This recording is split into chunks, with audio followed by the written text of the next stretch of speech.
Greetings, dear people of God at Trinity.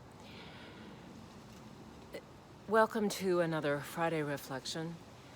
I want to invite us all into a moment of sacred silence where we hold in our hearts all those who are in harm's way because of the raging fires across California.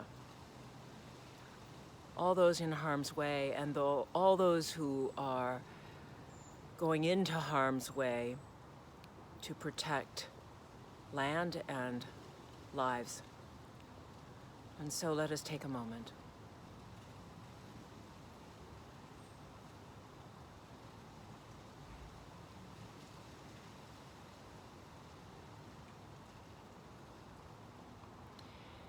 And now I'm going to share my reflections with another voice, with the voice of the presiding bishop, who is introducing the Sacred Ground series that we will be talking about more on Sunday, and inviting all of the members of Trinity and beyond to join us in this series. So I invite you to listen to our beloved presiding bishop.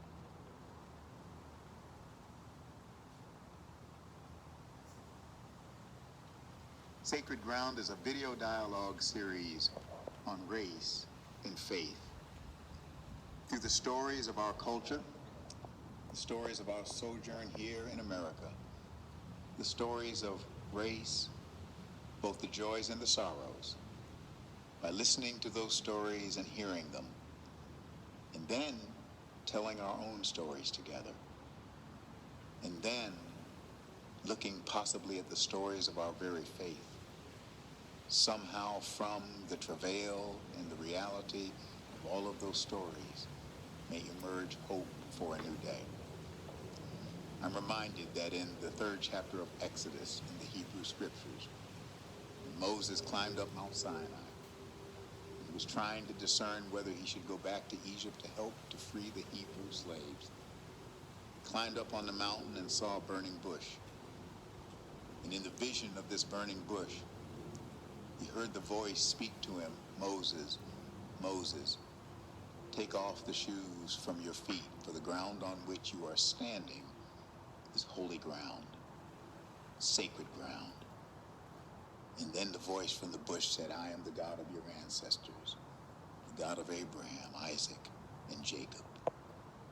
A friend of mine many years ago preached on that text. And he said the reason that Moses was summoned to take off the shoes from his feet, because the ground on which he was standing was holy ground. Not because the dirt was holy, but because God was about to tell his story. And whenever someone tells their story, you are standing on holy ground.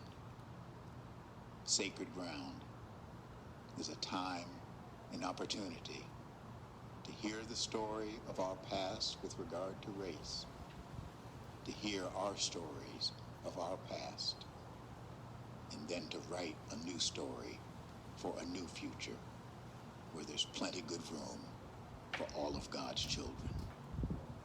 God love you. God bless you. And may God hold us all in those almighty hands of love.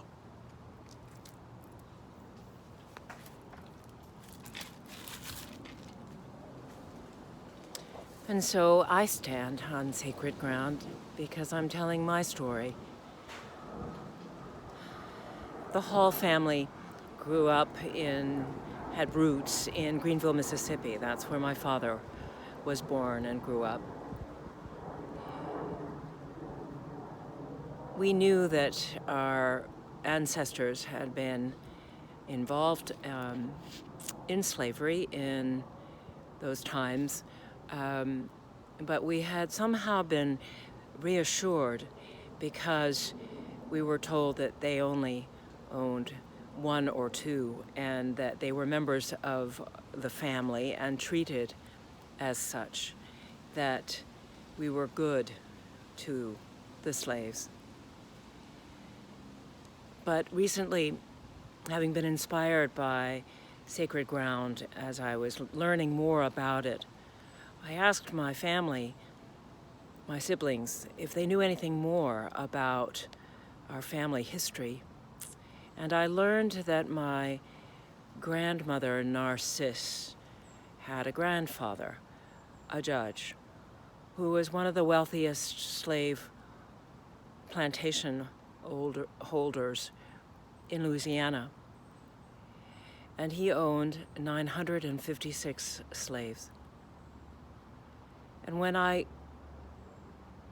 learned that detail, when I realized that reality, that truth of our family history,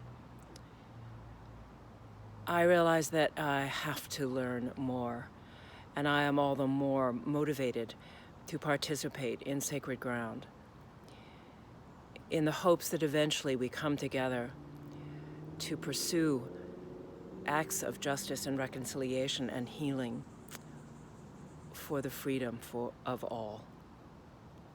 So I invite you to tune in on Sunday. I'm preaching, and then we will hear more about Sacred Ground after the service. God's blessing, God's peace, God's hope.